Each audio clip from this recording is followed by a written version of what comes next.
Hello विद्यार्थियों। तो इस वीडियो में मैं आपको जितने टॉपिक बताने वाला हूं वो सभी आपको हर हाल में कल सुबह तक तैयार कर लेना है, क्योंकि अब आपके पास समय नहीं बचा है कि आप सब कुछ पढ़ सकें। तो यहाँ पर मैंने सिलेक्टेड टॉपिक लिया है जो अब आपको अंतिम समय में पढ़ना है। अगर ये सभी टॉपिक आप कल सुबह तक कवर कर लेते हैं तो आप बहुत ही अच्छे नंबर गेन कर सकते हैं। इसलिए आप लोग वीडियो को बिना स्किप किए पूरा लास्ट तक देख लीजिए कि अंतिम समय में ऐसे कौन से टॉपिक है जो आपको बहुत ही अच्छे से तैयार करना है, जो कि आपको 100 के 100 नंबर दिला सकते हैं। तो बिना टाइम वेस्ट किए हम लोग यहाँ पर शुरू करते हैं। तो सबसे पहले क्वेश्चन और दूसरे क्वेश्चन में आपके आएंगे बहुविकल्पी क्वेश्चन, जो कि 10 नंबर के होंगे। ये आप सभी को रटना होगा। इसके लिए पहले से कई वीडियो अपलोड किए जा चुके हैं। आप इन सभी क्वेश्चन को तैयार कर लीजिएगा। इसके लिए आपको ज्यादा समय नहीं देना है।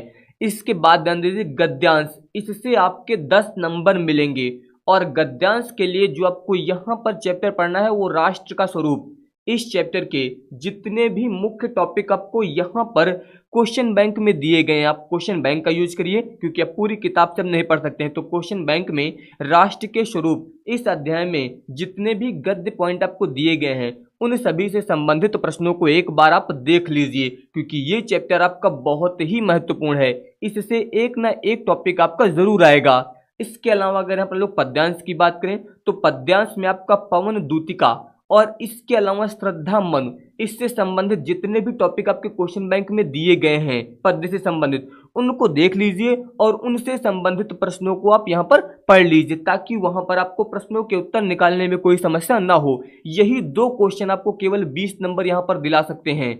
तो इन्हें आपको अच्छे से तैयार करना है। इसके लिए आपको राष्ट्र का स्वरूप, पवन दूतिका और श्रद्धा मनु के जितने भी गद्य और पद्य से संबंधित क्वेश्चन आपको यहाँ पर क्वेश्चन बैंक में दिए गए हैं, आप उसका यूज करके इन्हें जो है हर हाल में रिवाइज कर लीजिए। इसके अलावा अगला जो आपका क्वेश्चन होता है उसमें जो है आपको लेखक का साहित्यिक परिचय लिखना होता है। ये भी आपका 5 अंक का होता है। तो इसमें भी आपको ज्यादा टाइम वेस्ट नहीं करना है। इसमें भी आपको सिलेक्टेड, जैसे कि आपको आचार्य हजारी प्रसाद द्विवेदी, इनका पढ़ना है। इसके अलावा आपको वासुदेव शरण अग्रवाल, इन दोनों का आप जो है एक बार यहाँ पर जीवन परिचय यानी कि साहित्यिक परिचय जो है अच्छे से तैयार कर लीजिए। आपको कोई समस्या नहीं होगी, एक ना एक इसमें से जरूर फंस जाएगा। तो इन दोनों को आप बहुत ही अच्छे से तैयार कर लीजिए। इसके अलावा अगला क्वेश्चन जो होगा वो कवि का साहित्यिक परिचय होगा। ये भी आपका 5 अंकों का होने वाला है। तो इसे भी आपको बहुत ही अच्छे से रिवाइज करना है। इसके लिए आपको मैथिली शरण गुप्त का, इसके साथ साथ मैथिली शरण गुप्त के अलावा आपको जयशंकर प्रसाद या फिर महादेवी वर्मा, याद रखिएगा जयशंकर प्रसाद का या फिर महादेवी वर्मा का आप तैयार कर लीजिए। बहुत ही इंपॉर्टेंट है इस बार के लिए। तो जयशंकर प्रसाद, इसके अलावा मैथिली शरण गुप्त, अगर आपने याद कर लिया है तो बहुत अच्छी बात है। अगर नहीं पढ़ा है तो एक बार रिवाइज जरूर कर लीजिएगा आप उससे, क्योंकि ये जो है आपको यहाँ पर 5 नंबर दिला सकता है। इसके बाद अगला ध्यान दीजिए, अगला क्वेश्चन जो होगा यहाँ पर बहादुर या फिर पंच लाइट कहानी का उद्देश्य लिखने के लिए आएगा।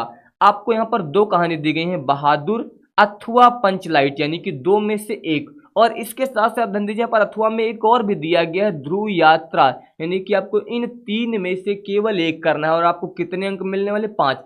तो आप बहादुर, पंचलाइट, ध्रुव यात्रा, यानी कि आप बहादुर और पंचलाइट इन दोनों में से किसी भी एक कहानी का उद्देश्य यानी कि उसका सारांश जो है बहुत ही अच्छे से पढ़ लीजिए, ताकि आपको कोई समस्या एग्जाम में ना हो। इन दोनों में से किसी भी एक को आप अच्छे से तैयार कर लीजिए, क्योंकि अथवा दिया गया, वहां पर 2 आएंगे, आपको एक ही करना होगा। तो आपको एक जो इनमें से जो भी आसान लगता हो उससे आप अच्छे से तैयार कर लीजिए। अगर आपको एक तैयार है तो उसे एक बार रिवाइज जरूर कर लीजिएगा। इसके बाद जो प्रश्न नंबर 7 होगा, इसमें अपने जिले से संबंधित यानी कि स्वपठित खंड काव्य के आधार पर आपको एक प्रश्न का उत्तर देना होगा। ये भी आपका 5 अंकों का होगा। तो जो भी आपके जिले में खंड काव्य है उससे आप अच्छे से तैयार कर लीजिए। जैसे कि श्रवण कुमार खंड काव्य की बात करें तो उसमें आपको जो है श्रवण कुमार का चरित्र चित्रण, इसके अलावा दशरथ का चरित्र चित्रण अगर आपने तैयार कर लिया है तो आपको वहां पर जो इनमें से एक क्वेश्चन जरूर देखने को मिल जाएगा। तो ये भी आपको बहुत ही अच्छे से पढ़ लेना है। और इसके अलावा जो आपका खंड खा होगा, इसमें जो आपका प्रश्न नंबर 8 होगा, इसमें संस्कृत के गद्य से, जिसके लिए आपको संस्कृत भाषाया महत्वम ये चैप्टर, इसके अलावा महामना मालवीय, इसके जो भी आपको गद्य से पॉइंट आपको क्वेश्चन बैंक में दिए गए हैं वो सभी अच्छे से तैयार कर लेना है। यानी कि उसका जो है आपको ससंदर्भ हिंदी में अनुवाद करना होगा। तो इसके लिए आपको यहाँ पर हिंदी अनुवाद अभी से तैयार कर लेना है। इसके अलावा अगर पद्य की बात करें तो पद्य में आपका सुभाषित रत्नानी, अगर आपने इसके सभी पद्य के पॉइंट पढ़ लिए हैं, उनका अनुवाद याद कर लिया है, तो आपको कोई समस्या नहीं होने वाली है।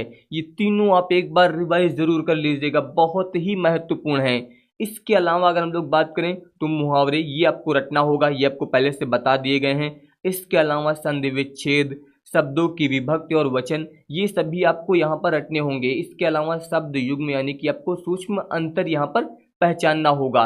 ये सभी आपको 2-2 नंबर यहाँ पर दिलाएंगे, तो इन पर अब आपको ज़्यादा टाइम वेस्ट नहीं करना। ये आपने जितना पहले से पढ़ लिया है पढ़ लिया। अब आपको यहाँ पर जो अधिक नंबर दिला सकते हैं उनको आपको पढ़ना है। जैसे कि यहाँ पर अगर हम लोग प्रश्न नंबर 12 की बात करें तो वीर रस अथवा हास्य रस, इसके अलावा आपको तैयार करना है करुण रस। यहाँ पर हास्य रस या फिर करुण रस में से तैयार करेंगे, और साथ में आपको वीर रस तैयार कर लेना है, बहुत ही महत्वपूर्ण है। इसके अलावा अगर अलंकार की बात करें तो अलंकार में आप चाहे तो श्लेष या उत्प्रेक्षा या फिर आप रूपक या फिर उत्प्रेक्षा तैयार कर सकते हैं। रूपक और उत्प्रेक्षा अलंकार ये दोनों बहुत ही महत्वपूर्ण हैं, ये आपको तैयार करना है। इसके अलावा यहाँ पर दोहा अथवा सोठा, आपको दोहा और सोठा दोनों तैयार कर लेने हैं, क्योंकि यहाँ पर दोहा सोठा इसके अलावा कुंडलियाँ, इनमें से कोई भी आ सकता है। तो दोहा और सोठा दोनों में से एक जो है आपको बहुत ही अच्छे से तैयार कर लेना है। और अगर आप चाहें तो यहाँ पर दोहा तैयार कर लीजिए, इसके साथ साथ आप चौपाई भी पढ़ सकते हैं, क्योंकि अगर आप इसे तैयार करेंगे तो चौपाई भी यहाँ पर आप तैयार कर सकते हैं अच्छे से। तो कोई भी दो आप इसमें से तैयार कर सकते हैं। इसके अलावा अगर यहाँ पर हम लोग पत्र की बात करें तो यहाँ पर जो आपके मॉडल पेपर में इस बार दिए गए हैं ये दोनों बहुत ही महत्वपूर्ण है। आप इन्हीं दोनों को अच्छे से लिखना सीख लीजिए। एक तो आपको दिया गया है कि बैंक में खाता खोलने के लिए बैंक प्रबंधक को आवेदन यानी कि प्रार्थना पत्र लिखिए, बहुत ही इंपॉर्टेंट है, इससे आपको लिखना सीख लेना है। इसके अलावा दूसरा ध्यान दीजिए, शहर में फैली संक्रामक बीमारी, क्योंकि इस समय जो है कोरोना बहुत तेजी से फैला हुआ है, इसलिए इस पर निबंध लिखने के लिए भी आ सकता है कि शहर में फैली संक्रामक बीमारी की तरफ जिलाधिकारी का ध्यान आकर्षित करने के लिए आवेदन पत्र यानी कि प्रार्थना पत्र, बहुत ही महत्वपूर्ण है। तो ये दोनों आपको अच्छे से तैयार करना है। इसके अलावा निबंध के लिए आपको सभी टॉपिक बताए गए हैं, लेकिन अगर सबसे महत्वपूर्ण टॉपिक की बात करें तो यहाँ पर आपका पर्यावरण प्रदूषण यानी कि कारण और निवारण या फिर समस्या और समाधान, इसके अलावा आतंकवाद बहुत ही महत्वपूर्ण है। तो आज के इस लेक्चर में जितने भी पॉइंट आपको बताए गए हैं, जितना समय आपके पास बचा है, अगर आपको तैयार हो चुके हैं सभी पॉइंट तो बहुत अच्छी बात है। अगर नहीं तैयार हुए तो अभी जितना समय बचा है अब आप सब कुछ छोड़कर इन सभी टॉपिक्स को रिवाइज करना शुरू कर दीजिए, तभी आप अच्छे नंबर जो है प्राप्त कर सकते हैं। धन्यवाद।